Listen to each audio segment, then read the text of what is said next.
Mais je m'amuse souvent à penser qu'on est une télé-réalité pour des extraterrestres. C'est vrai que c'est une convocation en distanciel au poste, alors ça, c'est un peu bizarre comme concept. Tu peux pas me tabasser, quoi, techniquement parlant. Oh, Et attends. comment on manipule l'information? Regarde, Guillaume Meurice est musclé, et non, en fait. Hein. Et il t'explique sincèrement que baisser les APL, ça va être bénéfique pour tout le monde, y compris pour les gens à qui tu baisses les APL. J'ai qu'à faire Zemmour pendant 15 jours, et comme ça, vous invitez Poutou dans la matinale tous les jours de la semaine. Je négocie des trucs. Moi, je suis français de souche, mais de souche. Ah ouais. Moi, j'ai connu même l'invention de la souche. J'étais là. J'étais là à la pause de la première souche. Je vais te faire un aveu. Tu n'écoutes pas. J'écoute jamais la matinale. Oh, amis du café, amis de la police, amis de France Inter, bonjour. Je vais mettre Guillaume Meurice. Bonjour Guillaume Meurice, bonjour. Regardez ma bibliothèque. Hop. Monsieur Meurice Guillaume, vous êtes né au 3e tour de l'élection de François Mitterrand. Hein, vous êtes né le 14 juin 1981 à Chenôve, en Côte d'Or. On dit Chenôve là-bas. Chenôve. Au cas où il y a des habitants de Chenôve qui soient sur le chat, qu'on se fasse pas engueuler. Je vous connais, vous. Vous là, Guillaume Meurice, je vous connais. Vous êtes la bien-pensance incarnée. Ça me débecte. Par une dame à chapeau, très énervée, au marché des Capucins à Bordeaux. Vous dites, je ne suis pas journaliste, je ne suis pas sociologue, je ne suis pas universitaire, je ne suis pas philosophe, je ne suis pas chercheur, je ne suis pas scientifique, je ne suis pas sondeur, je suis spécialiste de rien du tout, je suis expert en que dalle. C'est vrai. Et ensuite, vous continuez à la fin du bouquin, vous nous expliquez que vous êtes plutôt anarchiste subventionné que suppôt des milliardaires. Est-ce que vous voulez vraiment nous emmerder à ne pas donner de définition de votre travail ? C'est un petit peu ça, ouais. Non, j'aime bien dire blaguiste quand on me demande une définition de mon travail. J'aime bien le côté artisanal de la fabrication de blagues, en circuit court. Le bouquin, en fait, c'est tout bête. Jean-Claude Lattès s'est dit, voilà une star sympathique, bankable à mort. Donc, il va dire qu'il n'est pas sociologue, mais on va quand même dire qu'il est sociologue de trottoir. Bon, très bien. On va mettre un petit bandeau au cas où les gens n'auraient pas compris. Hein. Ça, c'est le bandeau de l'éditeur, en effet. Ah, le bandeau de l'éditeur. Voilà. En gros, c'est un bouquin assez court, marrant, enfin voilà, circuit court comme tu disais, où tu racontes ton travail qui est celui de l'homme qui écoute le murmure de l'opinion publique, si j'ai bien compris. Ouais, c'est ça. Ça fait 8 ans que je fais ça. Ça fait 8 ans que je fais des micro-trottoirs où je vais emmerder les gens, soit à l'assemblée, dans les salons professionnels, dans les meetings, etc. Et je me suis dit, tiens, il faudrait en faire quelque chose. Alors souvent, les éditeurs, ils veulent faire des recueils de chroniques parce que ça fait un bouquin pas cher à produire, parce que pour les auteurs, tu fais juste un copier-coller des chroniques que tu as écrites et que tu as gardées sur ton ordi. Et puis l'éditeur, il a juste envoyé ça à l'imprimeur. Je suis pas d'accord. Hier, attention, je me suis fadé un certain nombre de chroniques de Meurice Guillaume. Il y a Pardon, quand même je des me mouche parts. parce que je me fais attaquer par le pollen. Oui, je vois, c'est très agréable, c'est très frais. Voilà, le mec fait des chroniques sur l'écologie, la nature, faut défendre les petits oiseaux et les arbres, et le pollen, il me charge tous les ans, quoi. C'est Voilà. vraiment, la nature, c'est vraiment une connasse. Ils ont raison, les actionnaires de Total. Pardon, donc, non, je regardais justement dans tes chroniques, il y a quand même une part d'improvisation parce que tes camarades de jeu te renvoient des trucs. Donc, si l'éditeur avait voulu faire un livre de chroniques, il y aurait quand même eu un peu de travail. Il aurait fallu rajouter. Ouais, c'est ça. Non, puis moi, mes chroniques, ça base pas mal aussi sur les hésitations des gens, sur le fait qu'ils bafouillent, qu'ils bredouillent. Quand j'interroge un député et qu'il se perd dans son raisonnement, c'est difficile à retranscrire par écrit. Puis de toute façon, ça m'intéressait pas de faire ça. Moi, ce qui m'intéressait, c'est de faire un livre un peu plus général sur qu'est-ce que ça fait d'interroger des gens au pif depuis 8 ans, quelles sont les choses que j'entends le plus souvent, quelles sont les petites anecdotes de tournage, parce que ça, c'est toujours rigolo, puis j'en ai plein. Voilà, c'était plus ça qui m'intéressait, une sorte de petit carnet de bord, quoi, on va dire. En effet, ce bouquin, c'est bien mieux qu'un recueil de chroniques qui aurait peut-être pas franchi la rampe de l'écrit, finalement. Il y a plusieurs niveaux de lecture, et un des niveaux de lecture, c'est justement celui que j'ai cité tout à l'heure, c'est-à-dire une citation de quelqu'un et sa description physique. Et tu décris, c'est pour ça que j'ai mis une cravate, parce que oui, d'accord. Eh ben voilà, parce que tu vois, tu dis toujours, par exemple, là, j'ai par un éleveur de bovins, sourire chaleureux, chemise à carreaux au salon de l'agriculture. Ensuite, par un manifestant autocollant CGT sur sa veste en cuir à une manifestation contre la réforme des retraites. Et je voulais savoir si le contact visuel Parce que si tu décris physiquement les gens et leur manière d'être ou de s'habiller, est-ce qu'en fait, c'est ce contact visuel qui fait que tu vas vers eux au départ? Alors, c'est vrai qu'au début, tu as ça, hein, quand tu commences les micro-trottoirs, et que tu es sur un marché, tu as tendance à faire ça au faciès et tu te rends vite compte que c'est complètement con parce que ça marche pas, quoi. Heureusement d'ailleurs qu'on n'a pas le physique de nos idées. Tu parles pour toi? Bref, ouais, je voulais pas faire de blagues sur toi, tu as vu, donc C'est sympa. j'ai rien dit. Je rappelle que là, tu Heu es invité, hein? Oui, pardon. Ah oui, pardon, merde, Oui, faut que je tu mette les respectes. macarons quand même. C'est vrai que c'est une convocation en distanciel au poste, alors ça, c'est un peu bizarre comme concept. Tu peux pas me tabasser, quoi, techniquement parlant. Oh, Et attends, attends. donc ouais, non, non, ça marche pas du tout, donc faut faire au hasard et puis, surtout faut prendre ce qui se passe, quoi. Faut pas chercher nécessairement quelque chose, faut juste, poser des questions les plus ouvertes possibles. Si j'avais un conseil aux jeunes qui voudraient faire Guillaume Meurice comme métier, il y a pas de CAP encore, il y a pas de formation, mais mon conseil, c'est ça, c'est de rester open à ce qui se passe et à ce qui se dit. Il y a Barmiche qui te demande: «Guillaume disait ne pas vouloir faire de chronique vidéo», tu en parles dans le bouquin, «afin de ne Ouais. pas afficher les gens qui l'interrogent justement. Mmh. C'est vrai. A-t-il On des me l'a anecdotes tout sur le des temps personnes demandé. qui se sont fait reconnaître, y compris des invités Ouais, récurrents?» j'en ai, 2-3. Ouais, ouais. Oui, alors je fais pas de vidéo, ça je l'explique dans le bouquin, parce que la télé m'a beaucoup proposé, Voilà. notamment au début quand ça commençait à bien marcher sur Inter, ils se sont tous pointés en disant: «On a une super idée pour toi, en fait, tu pourrais faire la même chose mais avec une caméra, nous on te suit» et voilà, je veux pas que les gens se fassent afficher ou reconnaître le lendemain dans la rue et cetera. C'est pas mon but. Mon but étant les discours, ce qui se dit, comment ça se construit et cetera. J'ai un contre-exemple, qui est une personne que j'interroge tout le temps qui s'appelle Roger, Voilà. dont j'ai fait un personnage dans mes chroniques puisque je le croise, tout le temps, sur le marché au même endroit, donc je me suis dit: «Il a une grande gueule, il est un peu symbolique du bon sens, une espèce de bon sens populaire français, C'est ton boucher donc il nous charcutier rabat à les toi, quoi. oreilles». Ouais, c'est ça, c'est un peu ça et ça lui est arrivé quelquefois que les gens le reconnaissent. Il a une voix assez caractéristique avec un accent de la Sarthe et il y a des gens qui l'ont reconnu à la voix et qui lui ont dit: «Ah mais tu serais pas le Roger des chroniques de Guillaume». Bon, ça lui pèse pas trop. Ça a pas eu l'air de trop le déranger.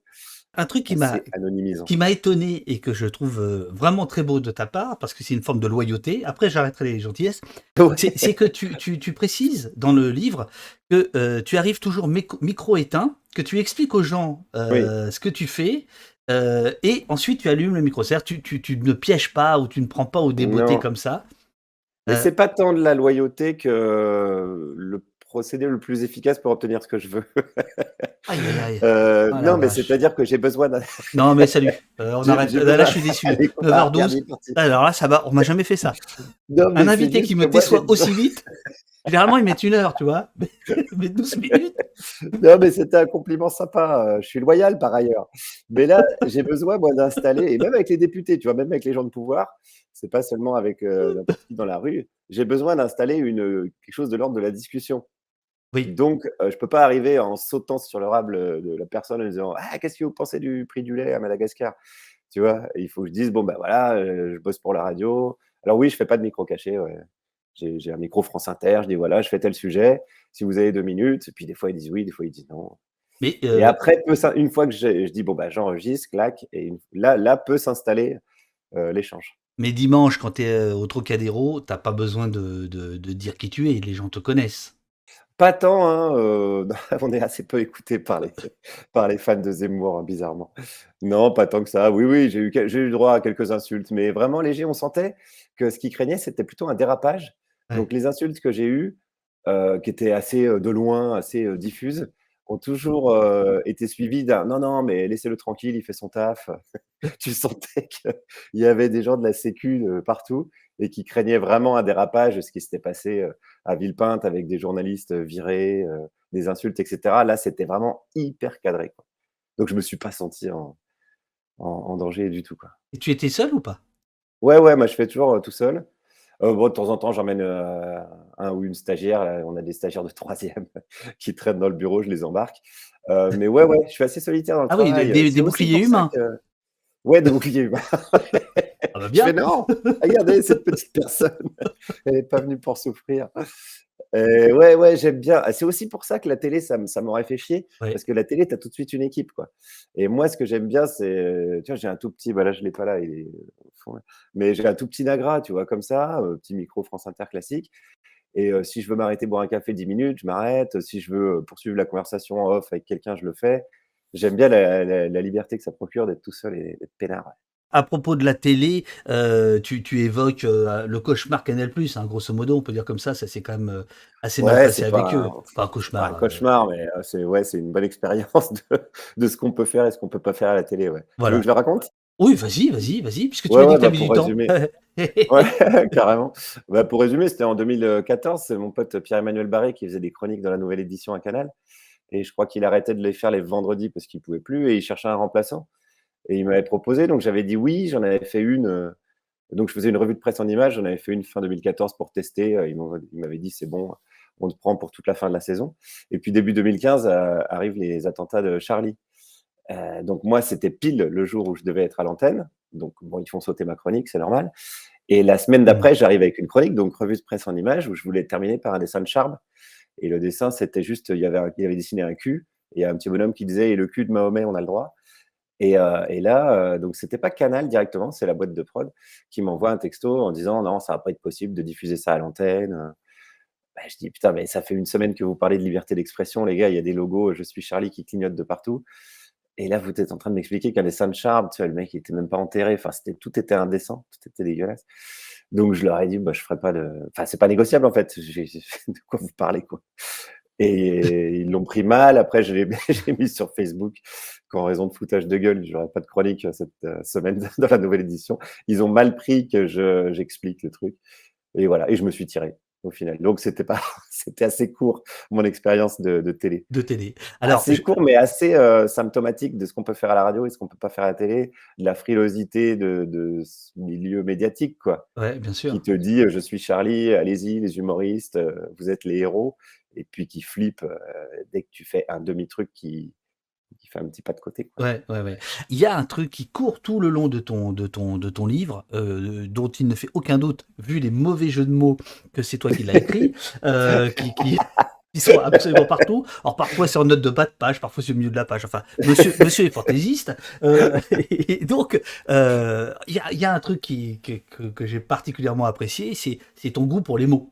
Pour le mot, pour le verbe. J'ai toujours été fasciné par la manière dont, dans la même phrase, on peut affirmer une chose et son contraire, sans jamais rougir de confusion, ni que notre cerveau ne s'autodétruise. C'est d'ailleurs cette faille cognitive qu'Emmanuel Macron a exploitée avec son célèbre en même temps. Donc ça, c'est au début du bouquin, et en fait, je trouve que ça résume Mmh. très bien la philosophie du livre. C'est-à-dire que tu pars voilà, d'une réflexion et tu vas à l'anecdote ou l'inverse, et il y a cet amour des mots. D'où il te vient cet amour des mots? Non, c'est pas oui, ouais, alors, attends, il y a plusieurs questions dans cette question. L'amour des mots, je sais pas si j'irai jusque-là, mais je suis assez fasciné, oui, par, les mots et la manière, bah, c'est forcément ça qui nous aide à exprimer notre pensée, donc c'est quand même un petit peu majeur dans l'histoire, vu que je passe mon temps à interroger des gens et à interroger ce qu'ils pensent. Là, ce chapitre-là, cet extrait que tu viens de citer, c'est un chapitre où j'explique le «mais» et Absolument. les structures de phrases que j'entends vraiment le plus souvent, sont, «Je suis pas raciste mais», «J'ai rien contre le foot féminin mais» et tu sais qu'après ce «mais», il y a systématiquement de la merde. Enfin, en tout cas, systématiquement, un truc qui va contredire le début de la phrase et c'est vrai que je me dis: «Mais comment tu peux penser ça et le contraire juste ap» dans la même phrase, en fait. C'est vraiment, assez, ouais, c'est fascinant, quoi et Macron a vraiment vraiment fait ça, quoi. À la fois pour la justice sociale et pour baisser les APL donc c'est quelque chose qui existe en nous, hein, d'ailleurs, je pense que je le fais aussi, il y a pas de raison, hein, je suis un être humain comme les autres. Ma théorie, Oui. c'est que les gens sont beaucoup plus d'accord entre eux qu'ils ne le pensent. Simplement, ils mettent pas la même chose dans les mots. Le mot démocratie, par exemple, impossible à définir. Le mot peuple est impossible à définir. Enfin, il a 5 définitions. Alors, ça nécessiterait les débats politiques à la télé ou même les débats familiaux de se mettre d'accord avant. Alors, ça serait un peu plus chiant, mais ça fait un peu disserte de philo, de se mettre d'accord avant sur les termes. C'est-à-dire, quand on parle de démocratie, on parle de ça. Quand on parle de république, on parle de ça. Je pense qu'il y a beaucoup de sources d'engueulades et d'incompréhension qui sont dues à ça. Donc, ouais, les mots, c'est un petit chouïa important. Ouais. Tadeev nous dit j'aime bien Guillaume Meurice, mais Ah, je l'aime beaucoup. ah, merde, enfoiré. Ah, je te dis, tu vois, ça va être bien, Ah ça va là être là là là là. sympathique. La République, c'est moi, dit Barbara la Ah, la gauchiste. République, c'est voilà. Ouais, bah, oui, oui, Mélenchon est un bon exemple de qu'est-ce qu'est la République. Au moins, il avait résumé le truc, ouais. On voit que tu as ton badge 2016 pour Ah Jeanne ouais, d'Arc, hein, bon voilà. c'est Et moi qui l'ai fait. à côté, tu dis j'adore les oxymores. Alors quand on me parle de capitalisme vert, je jubile. Donc en fait, Ouais. quand tu nous parles des mots, en fait, tu nous expliques comment tu fabriques tes chroniques. Ouais, bah, enfin, la manière de fabrication n'est pas très compliquée, j'ai juste à laisser parler les gens. Donc c'est pas si difficile que des fois on me dit: «Oh là là, mais tu dois passer des heures et tout». Bah oui, non, ça prend du temps parce qu'il faut aller sur place, il faut faire le montage et cetera, mais si j'en fais une par jour, c'est que c'est pas un travail de titan. C'est juste que ces oxymores-là, ces contradictions-là, ces paradoxes-là sont en nous et sont dans le débat public en permanence. Donc, j'aime bien aussi pas tant les oxymores, tu vois? Par exemple, plan social pour dire, virer des gens, il y a toutes les aussi les mots, sur, les invectives. Donc là, il y a wokiste, mais Oui, ça a commencé vachement en avant avec droit de l'hommiste. Il y a oui. quelques années, on traitait les gens de droit de l'hommiste. C'est là que ça a commencé à déconner. Après, il y a eu, islamo-gauchiste, Alors, il y a eu d'ailleurs, wokiste. Guillaume, si je puis me permettre, c'est le seul moment dans ton livre où je me suis dit, ah, là, il doit pas savoir. Parce que droit de l'homiste, l'expression, c'est vraiment celui qui va la populariser dans les années 80, c'est Le Pen. C'est vraiment une Ah expression oui, d'extrême d'accord. droite. Voilà, je te le dis Ah oui, ça pour la réédition, bah, islamo-gauchiste aussi, hein, ça vient bien d'extrême sûr. droite, et wokiste, c'est la même. Donc, ouais, ouais. Donc c'est toute cette sémantique, puis c'est des choses qui sont apportées dans le débat public. Donc moi, ce que je récupère à mon micro, c'est des choses que les gens, ils ont entendues à la télé, à la radio, ou qu'ils ont lues, quoi. Donc plus tu parles d'un mot, là je peux aller faire un micro-trottoir en demandant aux gens, «Qu'est-ce que vous pensez du wokisme?» Et tout le monde va savoir à peu près, va avoir en tout cas sa définition, comme je disais tout à l'heure, et va pouvoir se positionner par rapport à un mot qui existait même pas il y a 2 mois ou 3 mois, quoi. Ouais, ouais. Barmy qui demande Meurice a-t-il peur de se répéter à un moment avec ses chroniques? Voilà. C'est pas une peur, bah, c'était une interrogation du départ. Moi, quand j'ai commencé, je me suis dit: «Mais je ferai 1 an ou 2 max», et après, les sujets, c'est toujours les mêmes. L'actu, c'est cyclique, je vais me lasser ou je vais lasser les gens. Puis je me suis rendu compte que non, en fait, ce qui est rigolo quand bah, alors les thèmes reviennent tout le temps, ça c'est vrai, l'actu est vraiment cyclique. Mais ce qui est marrant en tant qu'humoriste, c'est d'essayer de trouver des angles différents à chaque fois. Donc, voilà, quand il y a une polémique, j'en sais rien, sur le voile, par exemple, le voile, ça revient tout le temps. Ouais. Tous les 2 3 mois, tu as une petite polémique. Du coup, ça me fait marrer parce que c'est vraiment l'équivalent des séries, comme Martine. Martine à la plage, Martine à la ferme. Et là, le voile, ils ont vraiment tout fait. Ils ont fait Martine Voilée fait du sport, Martine Voilée fait des recettes de cuisine, il y a eu un moment donné. Martine Voilée à l'UNEF. Donc à chaque fois, il faut trouver faut trouver des angles différents. Ça, c'est le job, enfin l'aspect du job qui est vraiment, intéressant pour, justement pas s'ennuyer et pour essayer de pas ennuyer les autres, ouais. Quand tu es un peu en mal d'inspiration, tu sais qu'il y a des trucs, tu joues gagnant tout de suite, hein. Dès que tu vas dans un salon professionnel, par exemple. Mais les salons professionnels, c'est pratique parce que les gens, ils sont là pour parler. Oui. Et donc, tu as pas besoin de leur courir après dans la rue, ils sont là, ils ont leur stand, et puis la thématique, c'est le salon. Donc, ça, c'est ouais, c'est assez pratique. Les meetings aussi, hein, vraiment les meetings en ce moment, c'est facile parce que pareil, les gens, ils sont là, ils sont politisés forcément, ils sont là pour parler, ils ont des choses à dire, ils ont un avis, ça c'est pratique. En fait, le plus «compliqué» entre guillemets, je mets des petits guillemets, c'est, les micro-trottoirs lambda sur un sujet, dans la rue, sur un marché ou devant un kiosque. Ça, c'est vraiment plus technique parce qu'il y a plein de gens qui ont pas le temps déjà de répondre à la question et puis les gens n'ont pas forcément un avis sur la question. Et les sujets encore plus techniques, je termine par là, c'est les sujets, économiques. Là, tu fais un sujet dans la rue, au hasard sur une thématique économique, là, c'est un peu ardu pour essayer de trouver un truc marrant. Il y a un lieu sûr, c'est la salle des 4 colonnes, hein, à l'Assemblée. Ça, Ouais, dont tu nous parles avec délice, page 57. C'est un endroit entre les médias et les où tout ce qui se passe entre les médias et les parlementaires est assez codifié. Tu dis, j'ai toujours aimé l'improvisation, ça tombe bien, les élus détestent ça. Alors, vas-y, c'est raconte-nous. un théâtre avec ses codes ou, c'est même quasi un théâtre avec ses textes. Les textes sont déjà quasi écrits. Tu as le rôle du journaliste qui va poser sa question sur, bah, voilà, l'actu du jour et le rôle du politique qui va répondre, les éléments de langage qu'il a, reçus le matin ou que lui-même a écrit, le matin. Et tout le monde repart content de ce petit dialogue, le journaliste avec un truc à envoyer à sa rédac et le politique qui a bien fait passer son message. Et là-dedans, moi, j'arrive et c'est pas du tout prévu qu'il y ait un gars comme moi qui soit au milieu. Et quand les politiques répondent pas aux questions, je dis, mais c'est pas ma question du tout. Et je vois au début, maintenant ils me connaissent. Là, les politiques, maintenant ils me connaissent. Et donc tu dis même que certains t'évitent maintenant, ils t'esquivent. Ouais, maintenant, ouais. Ouais, puis comme je connais pas mal d'attachés parlementaires, maintenant il y en a plein qui me disent, putain, quand tu étais en salle des 4 colonnes. Alors, du coup, ça me flatte à mort, tu vois. Bah oui. Tout le monde se passait le mot, passez pas, salle des 4 colonnes, il y a Meurice. C'est Du vrai? coup, j'ai l'impression d'être Élise Lucet, tu vois, alors que je fais juste des blagues.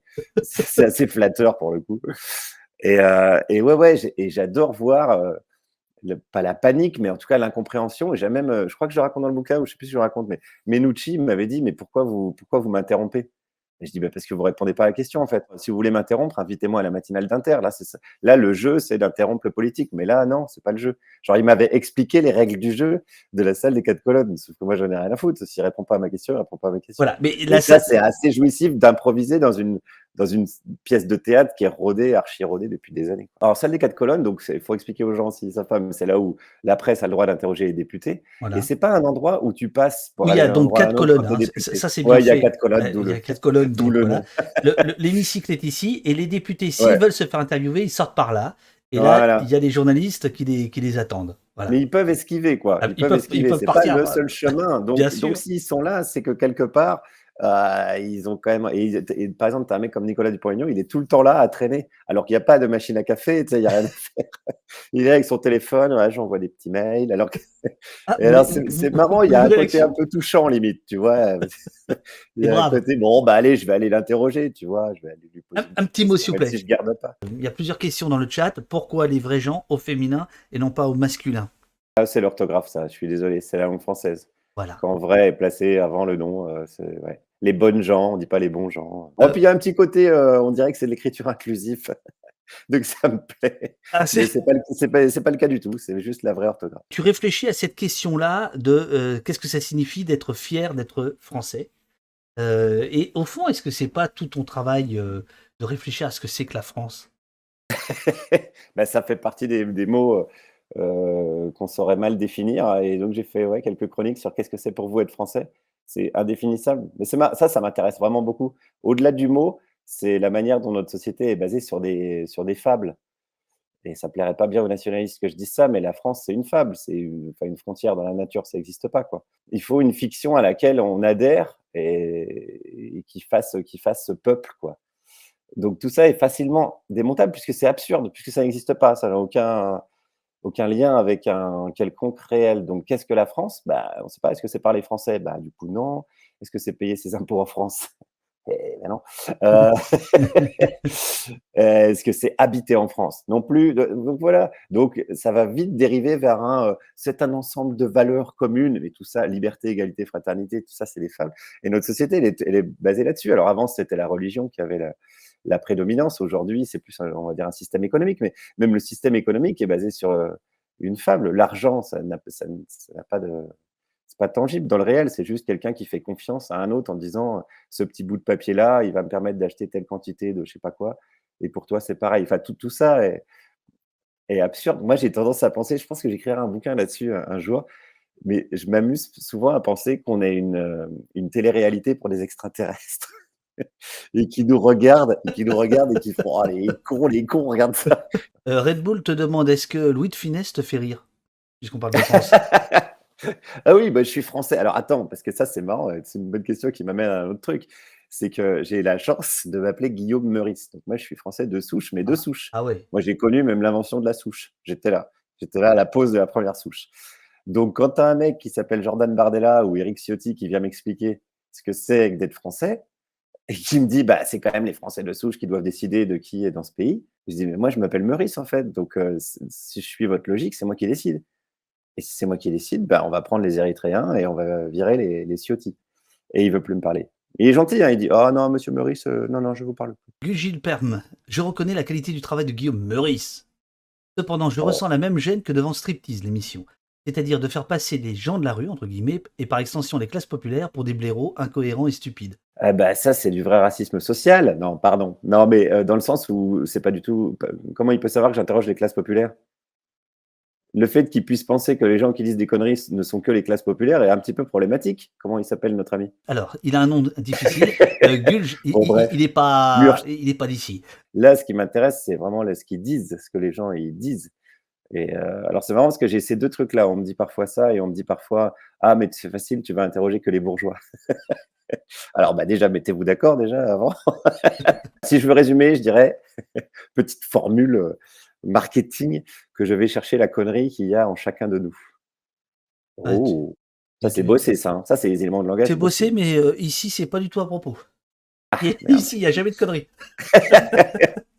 Alors, est-ce que parfois tu t'auto-censures au sens noble du terme, enfin, où tu te dis: «Non, là, si je mets ce son-là».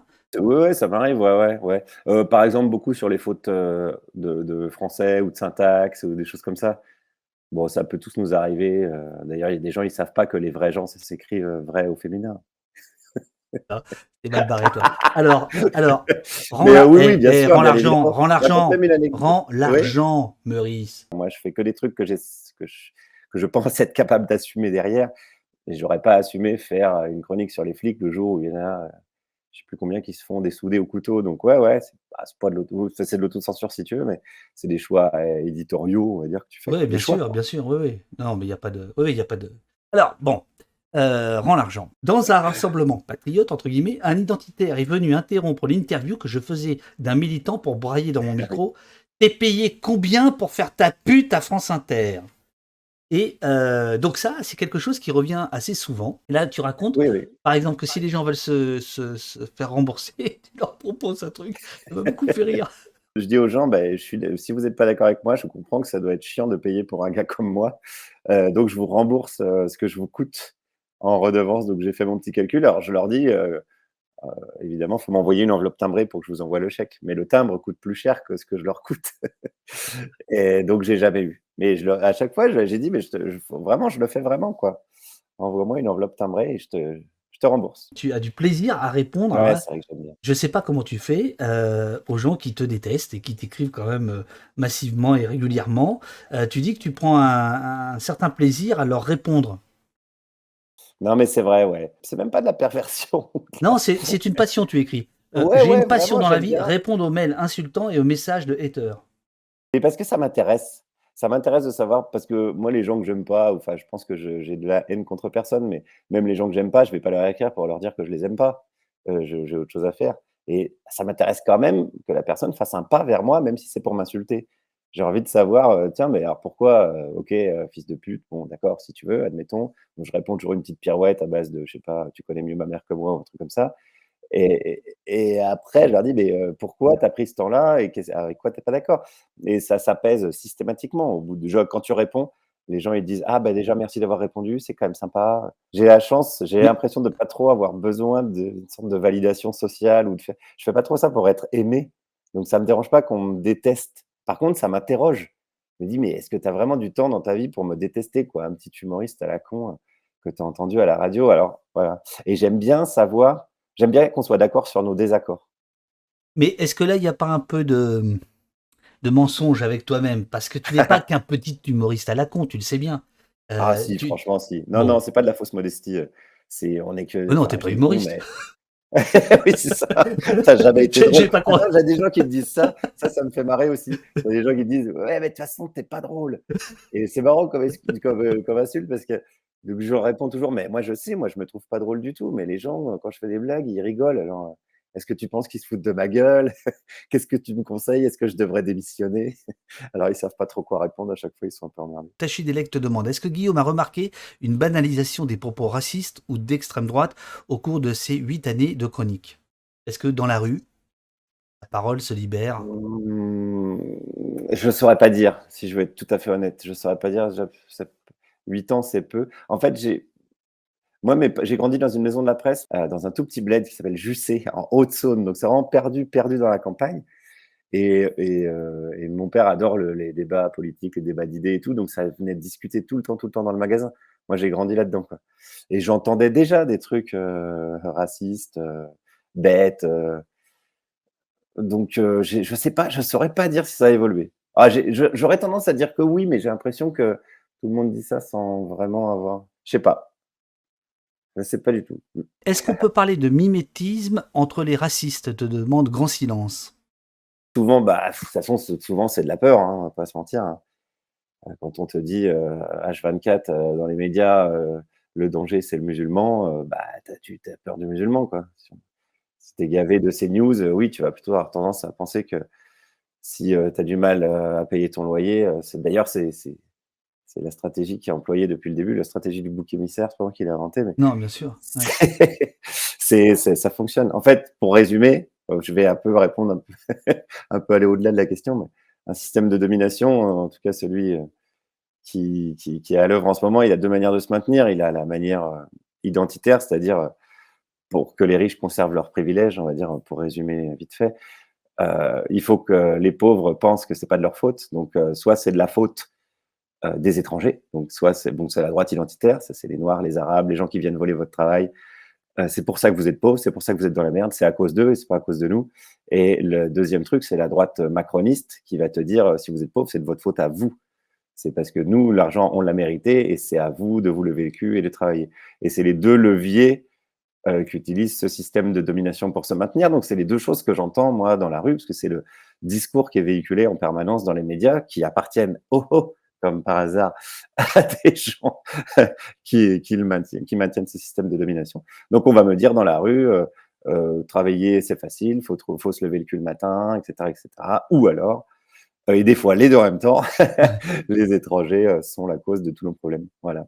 Alors, J'ai résumé, toute la situation, politique du moment. Merci beaucoup. Allez. à propos d'hommes de droite, bon, il y en a un qui a fait quand même ton miel, dont tu as fait le, voilà, Ah, c'est Patoche. Je pense que tu vas me parler voilà, de Patoche. c'est Ouais, Patoche. Patoche, Patoche, je Patoche. pense que c'est mon meilleur souvenir d'interview, Patoche. J'ai posé la question à Balkany, est-ce qu'il en avait pas marre des hommes politiques qui magouillent? Et là, qu'est-ce qu'il te répond?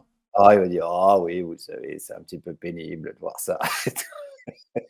Et tu écris, page 71, donc dans ton petit chapitre off Balkany des racailles du Ouais. 9-2, tu dis finalement que tu lui reconnais quand même une certaine tranquillité dans l'arnaque. Bah, il est sympa, hein. Bah, après les bons politiques sont les politiques les plus leur métier, c'est la séduction, donc souvent les meilleurs sont les gens les plus séduisants. Et Balkany, il était tout le temps, sur le marché le dimanche matin à Levallois et les gens, ils venaient le voir pour tout un tas de problèmes qu'il réglait, quoi. C'est pour ça que les gens, ils l'adoraient et donc il détournait du pognon, tout le monde le savait et les gens, sur, les marchés à Levallois, ils me disaient: «Ouais, ouais, mais on sait, mais au moins, le bac à fleurs de la rue, machin, il a été changé, au moins j'ai eu une place, en crèche» et cetera. Donc il réglait les problèmes du quotidien. Il y avait du clientélisme, il offrait des petits cadeaux. C'est vraiment la droite à l'ancienne, quoi. La droite nouvelle, c'est les milliards dans les conseils, les conseils. La droite à l'ancienne, c'est le Ouais. pot de fleurs, quoi. C'est ça que tu veux Ouais, dire? en vrai, la droite nouvelle est pas, bah, Macron, il a pas du tout ça, quoi. Il a pas du tout, ouais, ça se voit, hein. Il a pas le contact avec les gens, il a pas cette intelligence-là ou je sais pas si on peut appeler ça de l'intelligence, mais il a pas cet instinct-là. C'est pas Chirac, quoi. Chirac, il t'arnaquait, mais il te tapait dans le dos et il disait: «Allez, viens, on va boire une bière» et à mon avis, en faisant ça, tu peux vraiment arnaquer tout le monde. Mais c'est des trucs de commerçant, de commercial, tu vois, de VRP, quoi. Et les macronistes, ils ont pas ça, quoi. Les macronistes, c'est vraiment, ils sont Ah, tu sais, j'essaie toujours, de dissocier, je crois que je le dis dans le bouquin aussi, mais la part de cynisme et la part de bêtise qu'il y a, chez les politiques que j'interroge. Donc la part de cynisme, c'est, je te la fais à l'envers, mais je suis pas dupe que tu as vu que je te la fais à l'envers, quoi, en gros. Je pige le jeu où je suis, quoi. Et la part de bêtise, c'est: «Non, non, bah, non, baisser les APL, ça va relancer l'économie». Et les macronistes sont beaucoup, beaucoup bêtes. Ils sont beaucoup et je pense que c'est pire, moi. Parce qu'ils pensent vraiment faire le bien. dans ce cadre-là, où est-ce que tu ranges Nicolas Sarkozy? Nous sommes en novembre 2014, c'est le meeting de Sens commun et tu rappelles que, Sarkozy Ah est ouais. d'abord sifflé. C'était marrant à voir parce que là, on est vraiment dans du pur théâtre. C'est-à-dire qu'il rentre dans la salle, vraiment les gens, ils le huent, quoi, parce qu'il avait dit qu'il reviendrait pas sur le mariage pour tous, on va pas démarier les gens et cetera, quoi. Et donc les gens, ils le huent et il monte à la tribune, comme il est, quoi, tout nerveux, tout machin, il chope la salle, mais tu sens que la salle, elle est encore hostile, quoi. Et petit à petit, tu as les gens: «Abrogation, abrogation». Et il fait: «Bon, écoutez, abrogation, en gros, j'en ai rien à foutre. Vous voulez entendre abrogation? Abrogation». Et les gens: «Ouais, d'accord». Et moi, j'étais là, mais Cette comédie humaine dont tu essaies d'écrire tous les jours, des épisodes, là, la comédie politique, elle t'apparaît au grand jour et qu'est-ce qui te motive à parce que au fond, quand tu as connu ça, tu as connu quelqu'un dit dans le chat, c'est Pierre qui dit Nicolas Sarkozy, c'est le boss du game du cynisme. Ouais. Quand tu as connu Sarkozy, je veux dire, rien ne peut advenir. Et qu'est-ce qui te donne la force de retourner sur le terrain dans des meetings politiques où finalement on va t'écrire à peu près la même pièce, non? Oh, c'est pas, j'ai pas besoin de force, mais parce que ça m'amuse en fait. Tant que ça m'amuse, je continue en gros, hein. C'est vrai qu'un meeting politique, alors si les gens, mais là de tous bords, hein, c'est vraiment c'est spécial, hein. C'est vraiment une pièce de théâtre nulle, quoi. Tout est nul, quoi. Tout est nul devant des gens qui sont là, qui sont déjà convaincus. Ça sert à rien, c'est un espèce de truc complètement absurde. Ça continue de m'amuser, j'avoue. Dans le bouquin, tu parles pas de votre relation avec la rédaction de France Inter ou même Ah, on n'en a pas. ouais. Attends, attends, j'ai pas posé ma question. Pardon. Avant de t'accuser, je t'ai pas dit que tu avais tué. C'est quoi J'ai un ça? truc à me reprocher, du coup, Ah, non, mais j'ai vite là, fait, ah, là- je connais pas ces gens. vous les connaissez pas. Très bien. Vous fréquentez pas. Non, mais c'est plutôt cordial quand on se croise, hein. Enfin, non, on s'entend bien. Mais ta position, bon alors toi tu Ils me ne, défendent d'ailleurs souvent. ouais. C'est arrivé, ça, j'ai des retours de conf de rédac où c'est arrivé 2-3 fois que je fasse 2-3 blagues qui plaisent pas à je sais pas qui et que mon nom soit évoqué en conf de rédac. Et j'ai des copains journalistes qui m'ont dit non, non, mais Guillaume, laissez-le tranquille, il fait des blagues, faisons notre métier, tout va bien. Oui, voilà, voilà. Donc c'est plutôt. Même si il y a, notamment par certains de tes camarades de jeu, à 7h58, un brassage, pour pas dire un mélange des genres. Ah, L'humour, Charline, ouais, la ouais, chronique de Charline, ouais. ouais. Ouais, ouais. Quelle est ta question? Ben, Est-ce qu'il y a un mélange des genres? Est-ce que l'humour et la politique ben, se c'est-à-dire que, mélangent? par exemple, ce matin, c'était encore la seule qui avait une parole politique en réalité. Et les autres, c'est le robinet d'eau tiède. Alors, je vais te faire un aveu. Tu n'écoutes pas. J'écoute jamais la matinale. Oh putain, Non, j'écoute de la musique, moi, le matin. quelle Et donc, je musique? sais pas. Et j'écoute la chronique de Charline après, dans l'après-midi, Quelle sur musique? YouTube. Quelle musique? J'écoute FIP comme un bon vieux bobo. Ah là là là là là là. Et Putain, la donc, flip, là, t'abuses, là, quand même. mais je mets FIP rock, attention. Hein, parce que je sais, monsieur le commissaire, que vous avez un petit tropisme. Oui, oui, oui, bah oui, justement, donc moi, j'écoute pas flip rock. C'est moi, c'est rock and roll. Hein, bon, bref. Ah, mais attends, c'est pas toi qui as écrit un truc sur Brel, Vesoul, tout ça? C'est toi qui as fait ça? Non. Hélas. Oui. Bah, tu sais que moi, où j'ai grandi, là, en Haute-Saône, j'allais à Vesoul, moi, au Je lycée. sais, bien sûr, et d'ailleurs, il y a dans le Ça chat. me revient maintenant, je sais Mais pas bien pourquoi sûr, je musique. sais, Je me bien suis dit sûr. David Dufresne, musique, Brel. Après, je dis, mais oui, mais Et oui, et Vesoul. ça, c'est des cravates de Brel. Cravates Ah, fines des années voilà. 60. Mais oui, monsieur. Allez, Ah non, non, mais OK. tout est étudié. Mais moi, j'ai mis longtemps à comprendre qu'il se foutait un peu de la gueule de Vesoul dans sa chanson. Ouais, Ah, c'est plus. Je vais t'envoyer le bouquin. Ah, ouais, j'ai pas lu, ouais. je vais te Je vais lire l'envoyer. ça, trop bien. Parce qu'en fait, c'est une. Bah, c'est un peu comme toi. Euh, Il est taquin. C'est taquin, mais surtout, en fait, bon, pour aller très vite, je voulais savoir ce qui restait de Brel dans les villes qu'il a chantées. Donc, je devais aller Ah à ouais, Amsterdam, je devais oui, aller oui. à Vesoul, je devais aller à Vierzon, je devais aller à Paris, je devais aller aux Marquises. Et en fait, je me suis arrêté à Vesoul. La première ville, c'était Vesoul, et je suis resté à Vesoul. Bah, c'est la meilleure ville du monde, Et, donc forcément, tu et as été voilà. conquis. Ah non, je vais te l'envoyer, je vais te l'envoyer. Et tu verras, il y a il y a les grands bourgeois, évidemment, il y a les vieux, il y a ces gens-là, il y a Ah tout ouais. ça. Ah ouais, moi, non, mais je vais l'acheter, Et je suis allé à l'aérodrome et je suis allé dans voilà, il y a toute une rumeur. Est-ce qu'il avait rencontré une dame à Vesoul, etc. Ah. Et voilà. Bon, bref. Nomad TV te demande, donc c'est un concurrent, Nomad TV. Est-ce que ça lui arrive à Monsieur Maurice, de tomber sur du gauchiste? Ah bah ouais, ouais, bah d'ailleurs, quand je fais les mélenchonistes, je vois quoi, il y a 15 jours, j'ai interrogé un mec qui distribuait les tracts sur Mélenchon et qui m'a parlé de l'Ukraine et du fait qu'il faut renégocier des frontières, qui s'est complètement embrouillé dans son raisonnement. Alors après, je reçois pas mal de mails de mélenchonistes vénères qui disent ouais, tu fais le jeu de Macron, tu as eu des consignes, tu sais, il y a tout un tas de fantasmes sur les médias aussi. Je pense que c'est directement Macron qui écrit mes chroniques. Donc ouais, ça m'arrive. Alors là, il m'arrive d'ailleurs un truc, c'est que je dois équilibrer mes temps de parole pour les 15 prochains jours. Donc il me reste 7 chroniques, sachant qu'hier j'ai fait 2 minutes. Donc c'est le temps de parole. Alors c'est stupide, Alors, hein. comment c'est fait Alors exactement? attention parce que tout ça est extrêmement stupide. Attention, les amis. C'est-à-dire Écoutez bien, les que enfants. stupidité absolue. Le temps de parole que je diffuse des soutiens, genre meeting de Zemmour, j'ai interrogé des gens. J'ai passé 2 minutes. Ma chronique fait 4h30. Il y a 2 minutes de son brut. Et ben ça compte dans le temps de parole de Zemmour. Sachant que j'ai pas tellement fait une chronique pro Zemmour. En tout cas, j'ai pas l'impression d'avoir fait ça. Mais ça compte quand même. Les questions que je pose à l'intérieur des sons comptent, pas les questions que je pose à l'extérieur. Tout ça est complètement absurde. Et qui fait ce compte-là, par exemple? C'est quelqu'un en interne? Alors là, j'ai été hier, j'ai été voir le directeur du programme qui m'a dit: «Non, faut vraiment là, cette année, il nous flique à mort, il faut vraiment être carré là-dessus». Et alors je lui ai promis, je lui ai dit: «Je te promets que j'équilibrerai tous mes temps de parole au poil de cul». J'ai dit au directeur des programmes hier: «Bah ouais, j'ai qu'à faire Zemmour pendant 15 jours et comme ça vous invitez Poutou dans la matinale tous les jours de la semaine». Je négocie des trucs. Ils m'ont dit: «Alors non, ça va pas du tout se passer comme ça». Est-ce que la suppression de la redevance envisagée peut peser dans le futur de la radio? Il y a plein de questions sur la redevance. Ah ouais, c'est sûr ça, ouais. Oui, oui, bah, c'est sûr. Alors c'est hyper pervers. Bah, là, pour le coup, c'est très macroniste, c'est-à-dire que c'est très tactique. C'est-à-dire qu'il a dit qu'il supprimerait la redevance, mais il a pas dit Zemmour a dit qu'il privatiserait l'audiovisuel public. Ah bon, là, au moins, là, il y a pas d'arnaque, quoi. Tu sais où tu vas.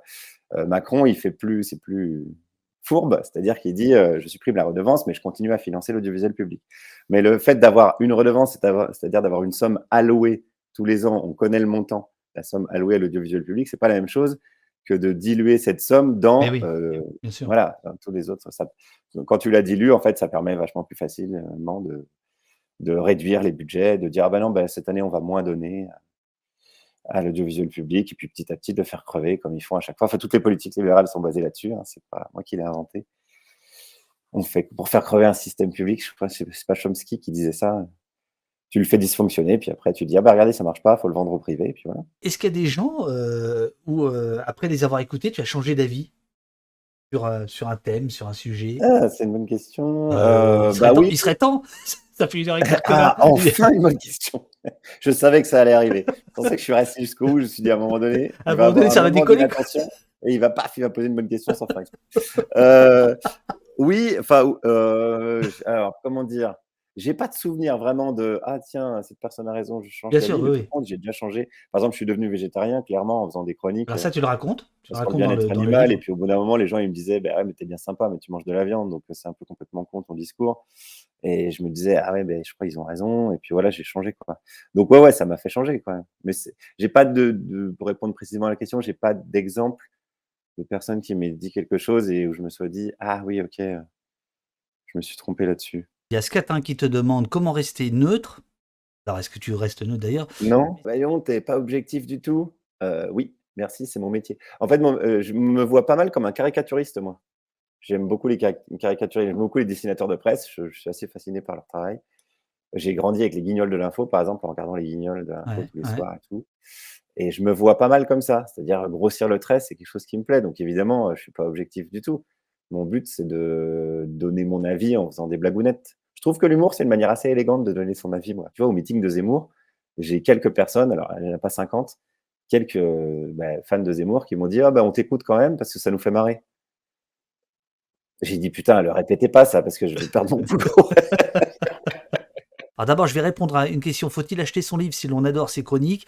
Qu'on les aime ou qu'on les aime pas, il faut acheter son livre. Parce que on comprend mieux pourquoi on adore ses chroniques quand on les adore, et on comprend mieux sa démarche quand on les adore pas. Merci beaucoup d'être venu. Merci, c'était trop sympa. Merci beaucoup. Les vrais gens, donc Guillaume Meurice, c'est lui, c'est le comédien et chroniqueur dans l'émission Par Jupiter. Petit bouquin, 18 balles, ça va. C'est en couleur, alors bon, c'est vrai, il y a de la photo. C'est pas comme d'autres qui font ça. Je fais un placement de produit. Comme il y a beaucoup de monde, vas-y, je l'ai pas lu encore, mais ça va être bien. Il l'a pas lu, mais il le trouve génial. Je suis sûr que ça va être bien. Je déconne. Et surtout, si vous n'avez pas vu, mais je pense que tout le monde l'a vu. Il faut regarder ton docu là. Formidable, un pays qui se tient sage. C'est magnifique, et dans le fond et dans la forme.